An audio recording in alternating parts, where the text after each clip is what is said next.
Começamos sempre com muita informação para você. Olha, uma família viveu momentos de terror nas mãos de uma quadrilha especializada em roubar casas. A ex-empregada teria passado informações sobre a rotina dos moradores. Veja como tudo aconteceu. De acordo com a polícia, 6 bandidos foram presos em flagrante logo após roubar uma residência em Santana de Parnaíba, na Grande São Paulo. O líder da quadrilha é esse homem, com uma marca de tiro na testa. Como ele já fez vários roubos nos municípios vizinhos, ele achou que aqui em Santana de Parnaíba ia ser também fácil para ele, né? Aí ele falou que nunca viu tantas viaturas atrás deles, né? Wilton Rodrigues e os comparsas renderam o proprietário no portão e invadiram o imóvel. Dona Dalva e a filha também foram rendidas. Amarraram nossos braços, né, com uma fita crepe, levaram nós os banheiros. Aí eles ficaram andando comigo, procuravam ouro, joias e arma, né? Porque meu filho serviu o quartel e eles achavam que por ele ter servido o quartel tinha alguma arma, né, em casa, né? Depois de vasculhar e não encontrar o que procuravam, a quadrilha carregou o carro da família com objetos eletrônicos. Na hora de ir embora, eles se dividiram. Parte do grupo seguiu no veículo das vítimas e os demais em outro automóvel. Depois de conseguirem se soltar, Dona Dalva, a filha e o marido chamaram a Guarda Civil. Logo, o carro dos bandidos foi localizado e cercado. 4 suspeitos foram presos. O carro da família foi encontrado em Cajamar, uma cidade vizinha. A bordo, 2 suspeitos também foram presos. Todos os objetos roubados foram recuperados. Na delegacia, uma surpresa. A polícia descobriu que a ex-empregada da casa tinha passado informações sobre a rotina dos moradores para os bandidos. Se ela fez isso e isso é verídico mesmo, eu fico com muita pena dela. Honestidade acho que é um bem maior. O Wilton era foragido da justiça. No último Dia dos Pais, ele foi beneficiado com uma saída temporária e não retornou mais para o presídio. No celular de um dos bandidos, a polícia encontrou uma mensagem pedindo uma máquina pá carregadeira. Mas, pelo jeito, essa encomenda vai ter que esperar. Preste atenção neste caso. Um homem morreu depois de ser atropelado por um carro. Um homem totalmente inocente que estava na calçada, não é?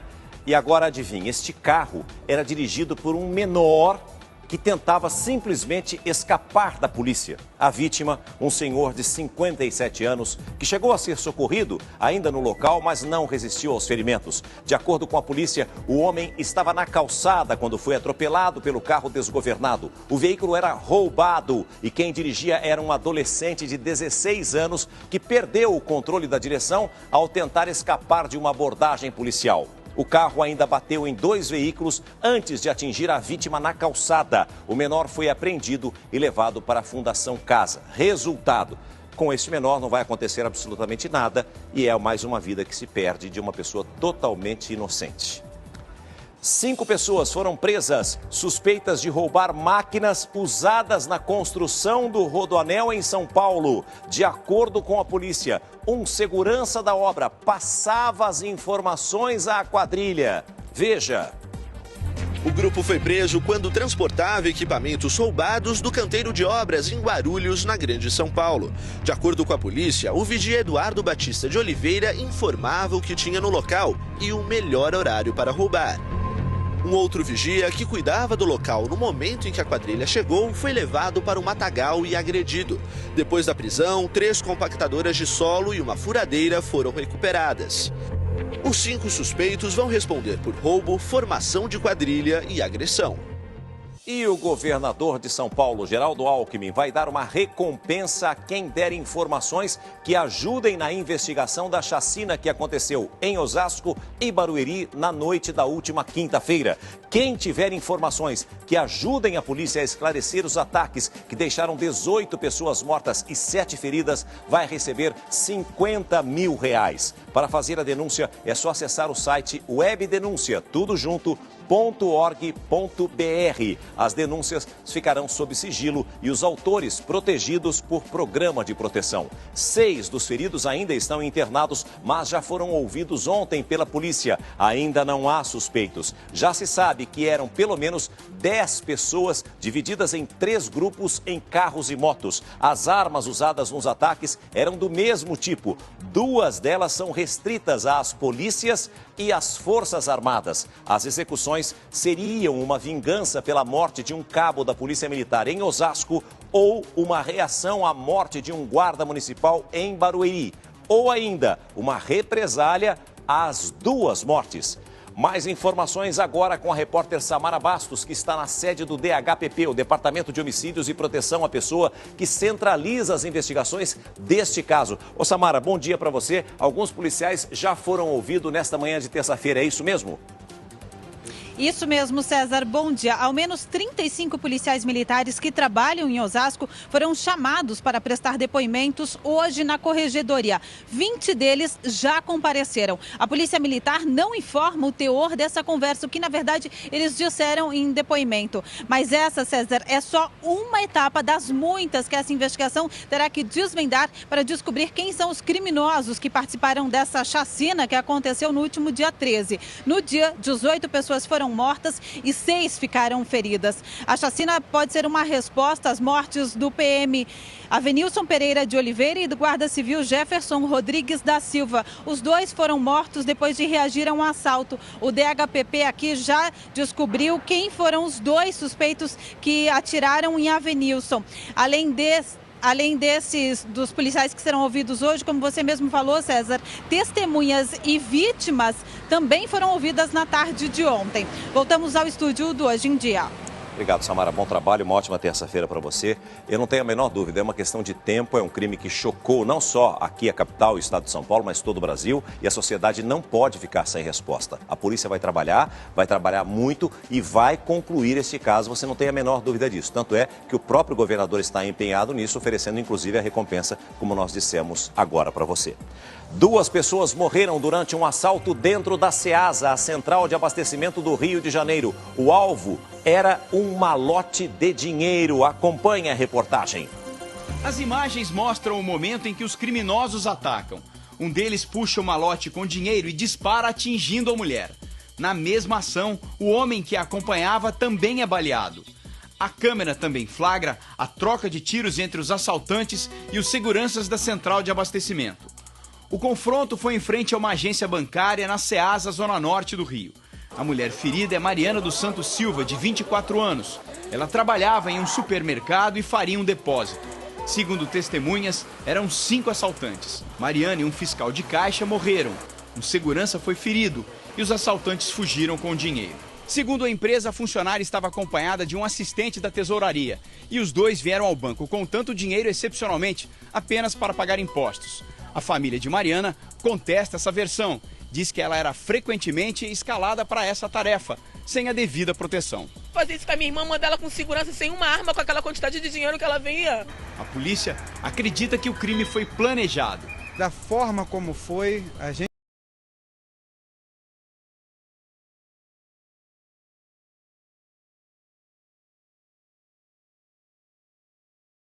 Informações privilegiadas. Evidente. Mais de 50 pessoas, entre clientes e funcionários, foram mantidos reféns dentro de um clube de pôquer. Câmeras de segurança registraram o arrastão. Veja. Um dos assaltantes chuta uma caixa na direção das vítimas. O outro joga uma garrafa para cima. A todo momento, os bandidos fazem ameaças e apontam um revólver para os reféns. Este homem de gravata vermelha sai com as mãos na cabeça e faz tudo o que os ladrões pedem. E mesmo assim, fica frente a frente com 2 armas. A mulher que está em pé, encostada na parede, é obrigada a se abaixar. Em seguida, o assaltante de camisa azul pega uma espécie de caixa e tenta quebrá-la em busca de dinheiro. E como não consegue, joga o objeto no chão. Agrediu o diretor do torneio. Eu tava na primeira mesa, ele me agrediu, deu 2 chutes na costela. Agrediu um amigo nosso do lado também. A gente tava jogando campeonato, mas tava pedindo dinheiro da banca. Eles acham que era um cassino. E tocando terrorismo, batendo barbaridade demais. Além do segurança, quem está na porta também é rendido pelos criminosos. Eles são obrigados a entrar no salão de festas com as mãos para o alto. Veja que este rapaz de camisa rosa percebe a movimentação estranha e se esconde. Quando os dois assaltantes passam com as vítimas, ele tenta fugir, mas dá de cara com os outros criminosos que o obrigam a entrar. O registro das câmeras de segurança é a única pista que a polícia tem dos bandidos, que ainda não foram identificados. E o dono de um posto de combustíveis mudou o horário de funcionamento por causa dos constantes assaltos. Em apenas uma semana, o local foi invadido 2 vezes. Câmeras de segurança registraram os crimes. Veja. O rapaz entra no posto como se fosse cliente, compra um refrigerante e espera, enquanto o comparsa ao lado faz a limpa em um funcionário. 31 de julho, 2 funcionários aparecem primeiro. Depois surge um rapaz mexendo no celular. Em seguida, ele se aproxima dos frentistas com as mãos nos bolsos e anuncia o assalto. O funcionário que sai de cena também é vítima de outro criminoso. O local dos 2 assaltos é o mesmo. E pelo menos um dos criminosos também. E mesmo sendo em uma das avenidas mais movimentadas da capital, a coragem dos bandidos é maior. Eles entram armados, mostram o rosto diante das câmeras e rendem funcionários. Eles levam o dinheiro que os funcionários têm no bolso. Por isso, o horário de funcionamento precisou mudar. Ao invés de ser 24 horas, passou a abrir das 6 da manhã à meia-noite. Mas nem assim resolveu o problema. Estão assaltando 10h30, 7h30 da noite. Olha, hoje os bandidos trabalham 24 horas por dia, se é que a gente pode chamar de trabalho, né? Porque eles não têm medo de câmeras de segurança, eles não têm medo de estar numa avenida congestionada, de grande movimentação. Você viu como é que foi a ação na Ceasa do Rio de Janeiro. Quer dizer, em plena luz do dia, uma movimentação tremenda, eles saem atirando no faroeste urbano, eles não têm medo de absolutamente nada, porque é muito grande a impunidade aqui no Brasil. E muito menos de câmeras de segurança. Você vê que a gente mostrou agora no Clube do Poker, eles não estão nem aí, pode filmar, pode gravar, eles não estão preocupados com isso e muito menos com a sua vida ou com a minha. E olha, 2 homens foram presos suspeitos de matar um rapaz durante uma tentativa de assalto. O jovem reagiu, mas foi baleado. Veja. O casal caminha tranquilamente pela rua. Os dois conversam, parecem descontraídos. Voltavam de uma festa a 1h40 da madrugada. A câmera não registra o momento da abordagem. Pouco depois, o rapaz aparece na parte de baixo do vídeo, brigando com um dos assaltantes. Em questão de segundos, Alencar da Costa Júnior, de 21 anos, é atingido por um tiro no peito e cai. Desesperada, a namorada dele corre em busca de ajuda, mas já é tarde. Esta é a câmera que registrou os últimos passos da vítima. O latrocínio, que é o roubo seguido de morte, aconteceu exatamente neste ponto da Avenida Túlio de Rose. Para a polícia, os 2 homens presos confessaram o crime. Disseram que estavam em uma praça perto daqui usando drogas quando decidiram assaltar. O tiro teria sido disparado por Matheus Henrique Soares Caldas, de 39 anos. Ele e Jonathan Faria dos Santos, de 21, não tinham passagens pela polícia e foram encontrados em casa. A mãe de um deles se disse surpresa, não sabia que o filho tinha uma arma em casa, não sabia que o filho tinha drogas e que estava envolvido nesse crime.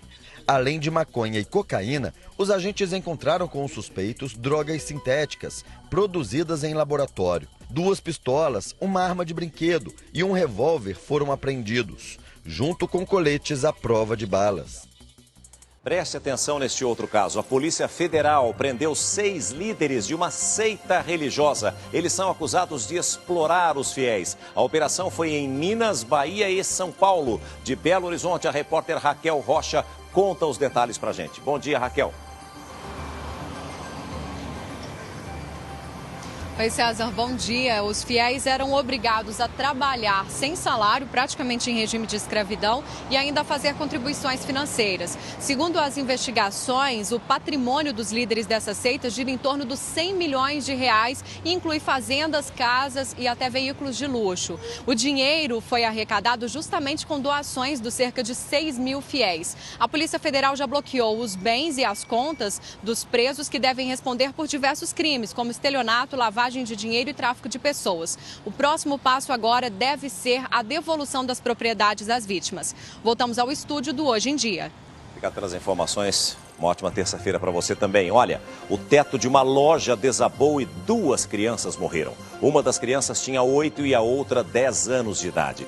Parte do teto de uma loja desabou sobre elas no centro de Fortaleza. O comércio de importados pertence a coreanos. Outras 4 pessoas foram atingidas. Uma obra estaria sendo feita de forma irregular, mas as causas do acidente ainda são investigadas. E olha, hoje nós recebemos em nossos estúdios da Record Curitiba o casal de lutadores de MMA, Kimberly Novaes e Jackson Carvalho. Esta semana, eles gravaram um vídeo divertido para contar a gravidez do primeiro filho. Mas o que mais chamou a atenção é que Kimberly competiu grávida. Ela só descobriu a gestação quase 3 meses depois da luta. Antes de conversar com eles, nós vamos ver os detalhes dessa história. Preste atenção. Kimberly tem 24 anos. Em maio deste ano, ela conquistou o cinturão na categoria até 52 quilos. Quando exibiu o título, ela não sabia que já gerava um bebê fazia 3 meses. Na semana passada, ela descobriu a gravidez já aos 6 meses, quando se preparava para a estreia internacional da carreira nos Estados Unidos. Ela e o namorado, que também é lutador de MMA, postaram um vídeo divertido na internet para anunciar a gravidez. Kimberly já começou o pré-natal e, segundo os médicos, está tudo bem com a mamãe e o bebê.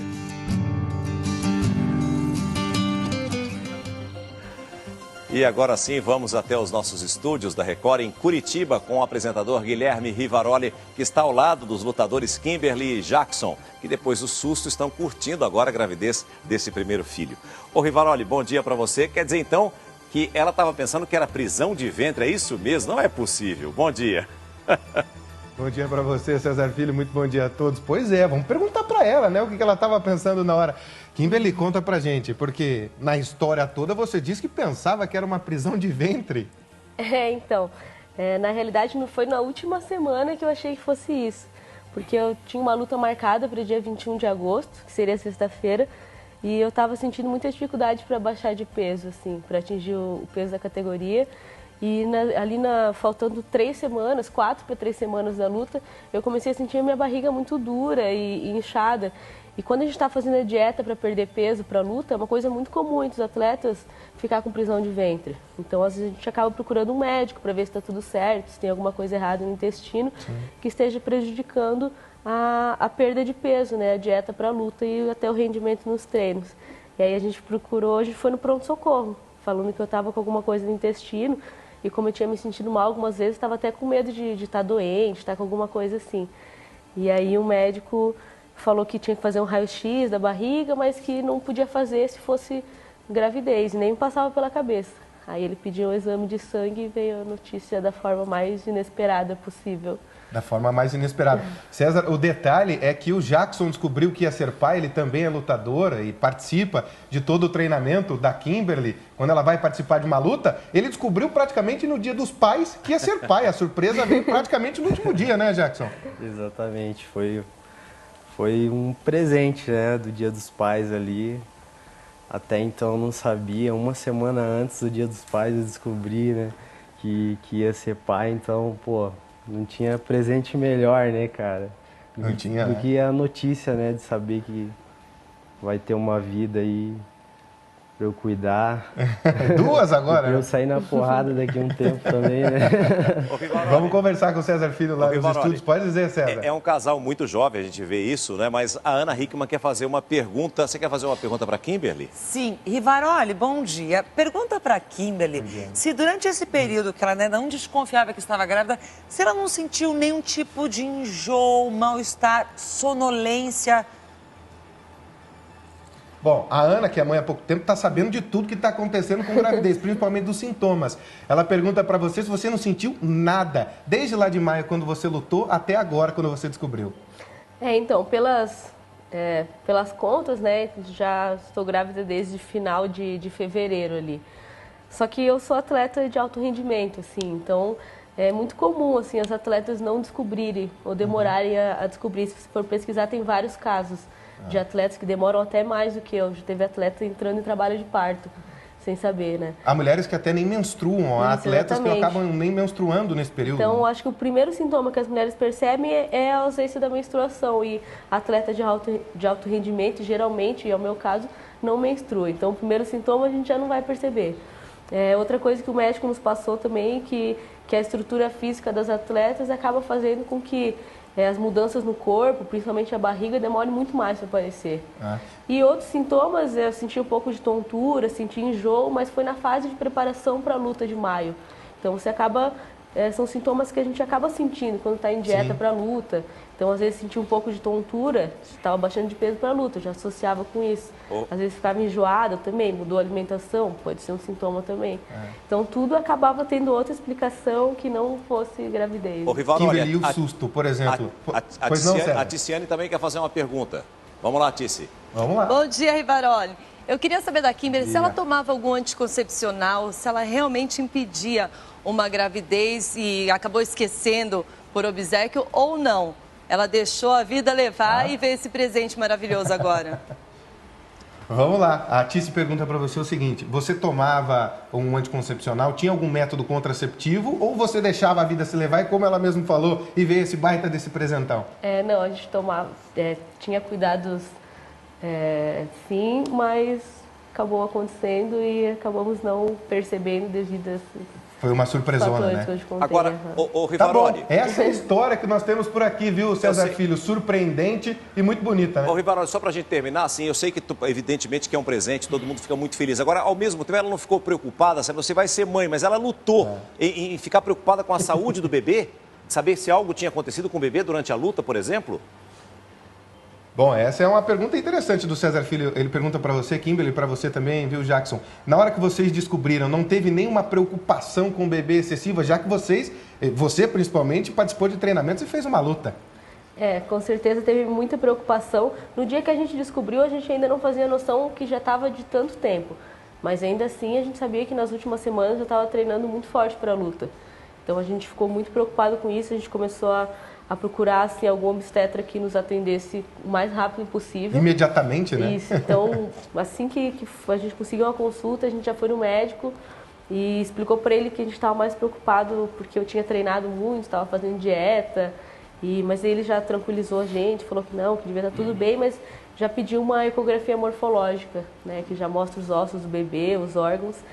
E aí até o dia da ecografia foi mais uma ansiedade assim, de saber se estava tudo bem.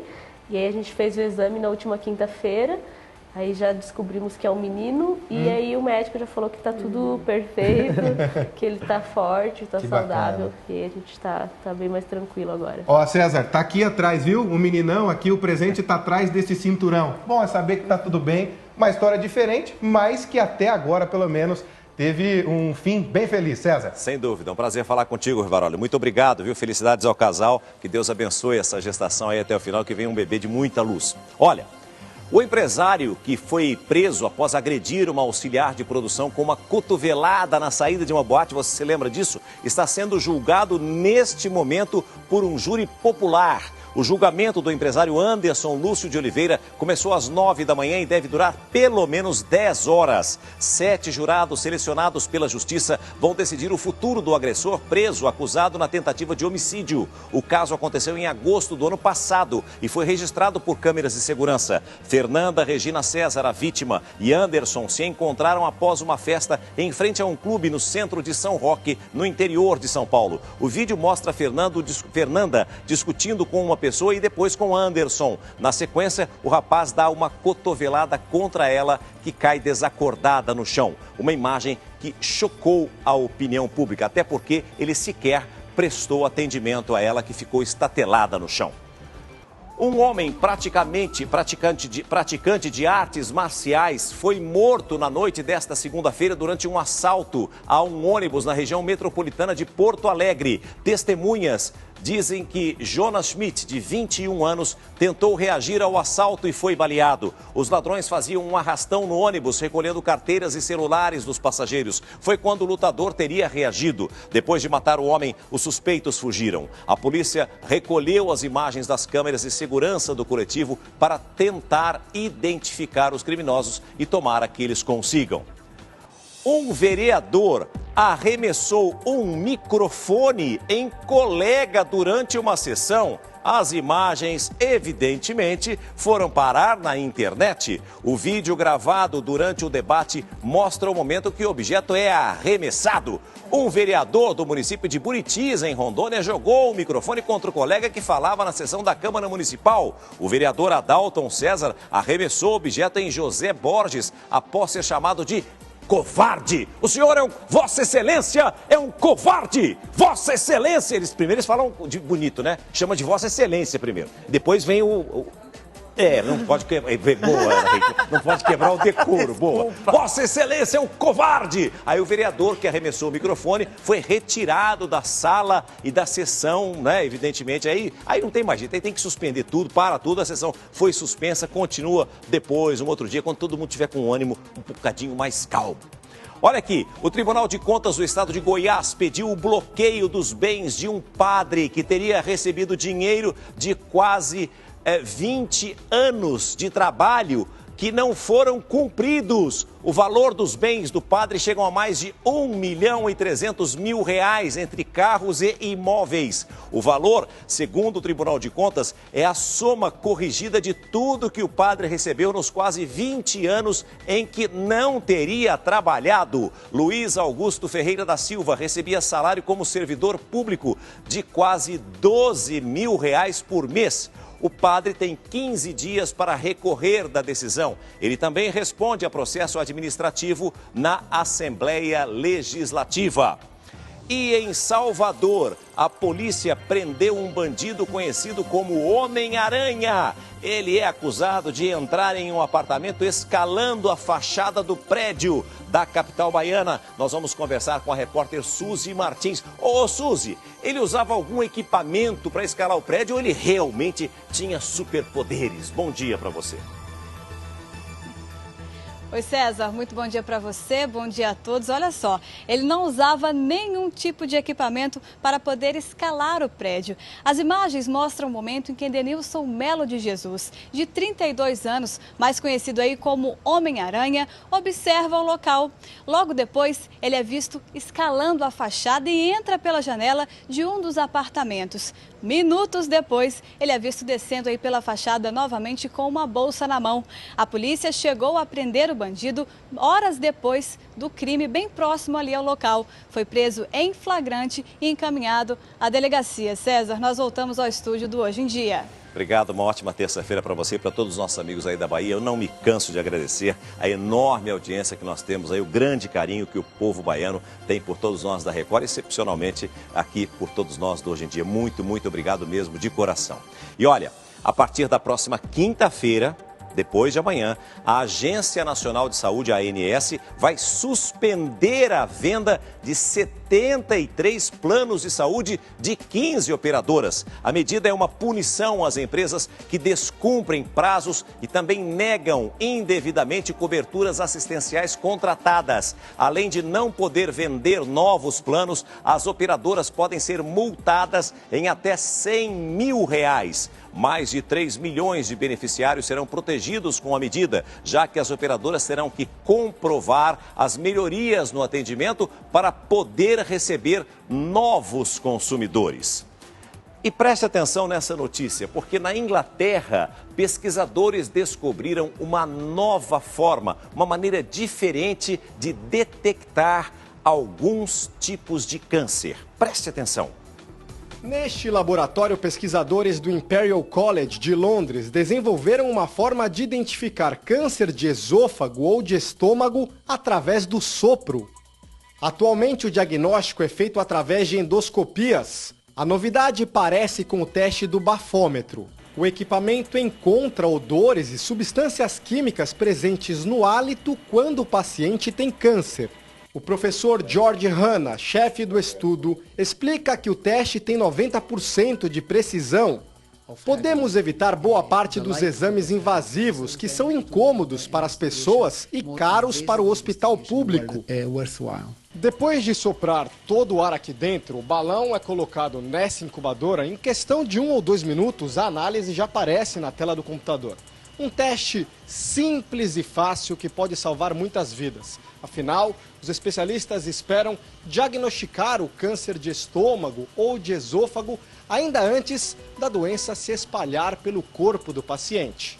A pesquisa agora vai continuar em 4 hospitais ingleses. Os cientistas também querem transformar este enorme equipamento num pequeno aparelho, similar ao bafômetro usado pelos policiais nas blitz. A ideia é que clínicas e hospitais possam fazer o teste em qualquer pessoa que tiver indisposição ou dores abdominais. Sintomas comuns, mas que podem ser um sinal de câncer, explica o professor. E um outro grande avanço na medicina, um produto que só é conhecido como vilão da estética, pode se tornar um herói no tratamento do câncer de próstata. Pesquisadores estão desenvolvendo uma maneira de usar um tipo de hidrogel que promete diminuir os efeitos colaterais da quimioterapia. Você vai saber mais na reportagem de Samara Bastos.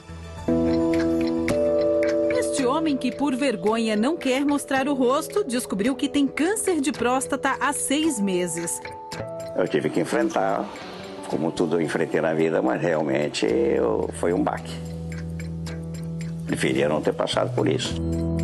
Aos 80 anos, passou por uma cirurgia e hoje faz sessões de quimioterapia. Para o aposentado, é a pior parte do tratamento. Nesses dias eu fico péssimo. Fico com enjoo, com vontade de vomitar. Estou perdendo cabelo. E dá muito sono. Então fica 2 dias perdido, eu deixo de trabalhar nesses dias. E sinto assim uma pessoa realmente inútil. O câncer de próstata é o mais comum entre os homens. No ano passado foram diagnosticados quase 70 mil novos casos no Brasil. O câncer de próstata é muito mais frequente do que a gente pensa. O homem ainda tem medo de um toque para ver se tem câncer ou não na próstata. É um exame não invasivo. O homem não perde a masculinidade, nada. E muitos homens têm vergonha. A quimioterapia é o tratamento mais indicado na maioria dos casos de câncer, mas também é muito agressivo. Para minimizar os efeitos da medicação, esses 2 pesquisadores da Unicamp estão desenvolvendo uma nova forma para tratar o câncer de próstata. Nós tínhamos que criar uma interação melhor do fármaco com o nosso corpo. Como que interagir melhor isso? E a melhor forma dessa interação é a forma de alguns tipos de géis que vão interagir, que tem uma afinidade melhor com as partículas, com as substâncias do nosso corpo. Um dos componentes do tratamento é o hidrogel, mas não tem nada a ver com o hidrogel que ficou famoso por causar problemas de saúde. Quem não se lembra da modelo Andressa Urach? Ela quase perdeu a vida porque usou hidrogel em excesso para aumentar as coxas e o bumbum. O hidrogel comercializado para fins estéticos deve ser usado em pequenas quantidades e serve para preenchimentos de glúteo, seios e coxas, por exemplo, além de rugas e linhas de expressão. Existem produtos absorvíveis, produtos inabsorvíveis, produtos mais molinhos, digamos assim, produtos com mais consistência, produto que dura 1 ano, produto que dura 2 anos, produto que dura 5 anos, produto que é definitivo. Então hoje não existe um produto melhor do que outro, existe, dependendo da região de cada paciente, do que o paciente quer, a gente opta por um ou por outro, né? São mais de 70 tipos de hidrogéis disponíveis na medicina, mas o hidrogel usado no tratamento do câncer de próstata é diferente. O produto foi desenvolvido aqui no laboratório da Unicamp e é termosensível, ou seja, no calor vira gel e em temperaturas mais baixas fica líquido. Na prática, esse gel ele é uma plataforma, esse gel serve como uma plataforma para fármacos. Então, para determinados tipos de tumores, nós iremos associar um determinado quimioterápico. É um gel que não tem efeito colateral, não tem efeito tóxico ou algum efeito adverso para o ser humano. Na prática, funciona assim. O hidrogel é apenas um transporte para levar a medicação, que é a mesma usada nas quimioterapias convencionais, até as células doentes. O produto é injetado no abdômen do paciente.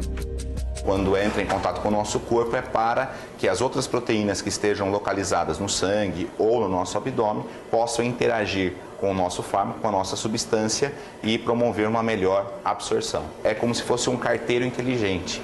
Então ele chega no seu determinado alvo, que nós chamamos de alvo dirigido. E aí, quando a nossa nanopartícula chega no tumor, ela libera o fármaco e aí vai inibir as células tumorais. O gel não cura o câncer. Por ser um tratamento mais direcionado, é usado até 30 vezes menos medicação do que na quimioterapia convencional. Isso diminui os efeitos colaterais no paciente. Com essa nanopartícula, nós aumentamos a área de superfície do nosso fármaco. Com isso, ele entra em contato de uma forma mais abrangente com as células tumorais e nós não precisamos utilizar uma dose elevada do medicamento. Então, nós conseguimos reduzir a dose e nos pacientes com câncer, eles têm uma grande alteração na função cardíaca, na função renal, e a maioria dos quimioterápicos, eles são tóxicos. E com isso, nós não prejudicamos os outros órgãos, porque nós diminuímos a toxicidade e garantimos um efeito tumoral da medicação. Outra vantagem é a eficiência e a rapidez em que a medicação reage com o organismo. Os testes foram feitos em animais de laboratório que tinham câncer de próstata. Os animais receberam injeções de hidrogel durante um mês. Na maioria dos casos, o tumor diminuiu em até 40% o tamanho. Um avanço para a medicina. O próximo passo da pesquisa agora é testar o hidrogel em humanos. A cura ainda é um passo ainda longo. O que nós podemos dizer é que nós podemos controlar melhor esses tumores, ter um efeito mais prolongado e com menos toxicidade. A expectativa dos pesquisadores é que em até 2 anos esse tratamento já esteja disponível para pacientes. Isso é um grande avanço da medicina, que é nós não criarmos novos fármacos, não há necessidade de criar novos fármacos, e sim utilizarmos aqueles que já existem, só que disponibilizá-los de uma outra forma. É um avanço enorme, tanto no Brasil como no mundo inteiro. Um alívio para pacientes como o aposentado. Se eu tivesse que começar tudo de novo, claro que eu gostaria de passar por esse novo processo. Menos dolorido. Menos dolorido.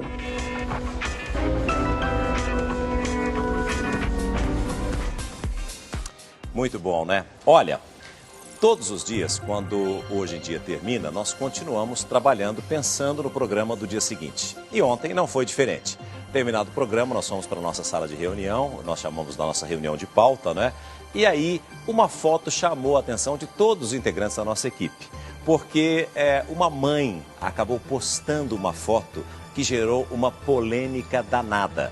A nutricionista Gabriela Zugliani, dá só uma olhada, provocou um alvoroço após publicar fotos em que ela aparece com essa barriga aí, ó, cheia de gominhos. Ela está com 8 meses de gravidez. Segundo alguns seguidores, né, ficaram se questionando, será que esse esforço físico não causa sofrimento ao bebê dentro do útero? Já outros defenderam a profissional, afirmando que Gabriela tem uma rotina saudável e isso só beneficiaria o bebê. Portanto, nós vamos falar sobre esse assunto com ela. Vamos conversar com ela que está no Rio de Janeiro.